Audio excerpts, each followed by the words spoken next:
और विनाश की स्थिति तैयार हो गई। अब इससे कोई बच नहीं सकता, लेकिन महापुरुष अपना काम निरंतर करते ही रहते। उन्होंने कहा है, वो वादा कर रहे हैं कि मैं सत्संग सुनाते सुनाते परिवर्तन करके दिखा दूंगा। उनका वचन कभी खाली नहीं जाएगा। इसीलिए उनके वचन के बारे में शंका न करना, ये उपदेश है कि संत वचन पढ़त नहीं परत जात ब्रह्मांड। चाहे ब्रह्म अपनी ब्रह्मांड की रचना में परिवर्तन क्यों न कर दे, लेकिन संत जो कहेंगे वो करके दिखाएंगे।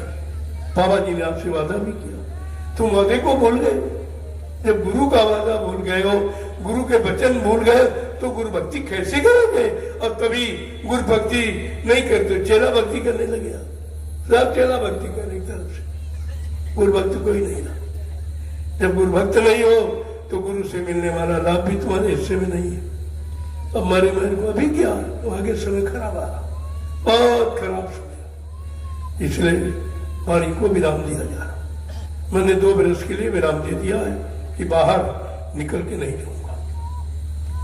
आश्रम पर जो आएगा उसको आदेश निर्देश करूंगा, गुरुवाणी को बताऊंगा, समझाऊंगा, लेकिन बाहर निकल के नहीं जाऊंगा। इसीलिए संदेश यहाँ आपको मिला।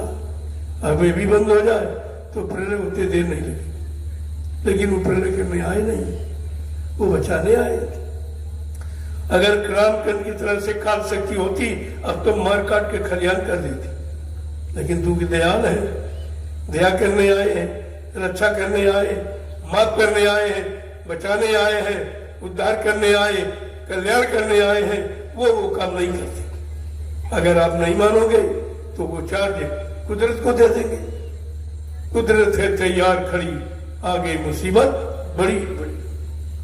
ये सब संघर्ष सामने खड़ा हुआ, नहीं मानोगे, मानना तो पड़ेगा, लेकिन वो चाहते महात्मा कि तुम्हारा बच जाए और मान लो तो अच्छी बात है, और सब कुछ खत्म हो गया तब माने, तो मानने का मतलब क्या निकला? क्या मतलब निकला? इसलिए वचनों को समझने का प्रयास करो। मैं बहुत सूक्ष्म संदेश दूंगा, ज्यादा नहीं, और जीवात्मा से संबंधित बात करूंगा, इधर उधर की नहीं।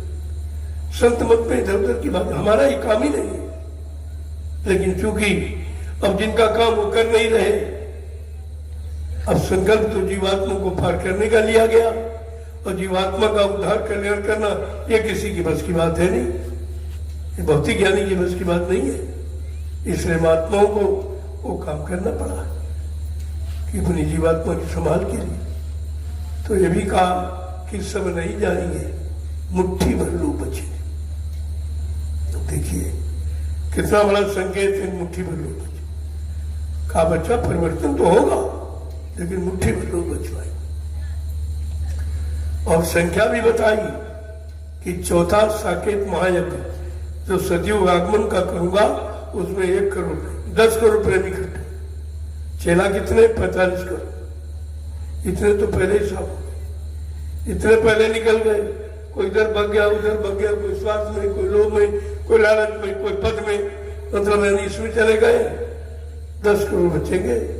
जब चौथे साकेत महायज्ञ सत्ययुग आगमन का होगा, उस मैदान में 10 करोड़ प्रेमी इकट्ठा होंगे, तब मैं सत्ययुग आने की तारीख की घोषणा करूंगा।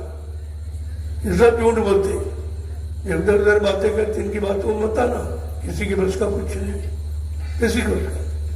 जो भी होगा वो प्रभु नाम से। प्रभु नाम का मतलब जय गुरुदेव से, और किसी नाम से अब कोई काम होने वाला नहीं है। बाबा जी ने कितनी बार कहा कि भाई सोच समझ के काम करना, किसी भी महापुरुष का नाम सामने रखकर अपने स्वार्थ का निशाना मत बनाना, ने कुदरत से भारी मार पड़ेगी।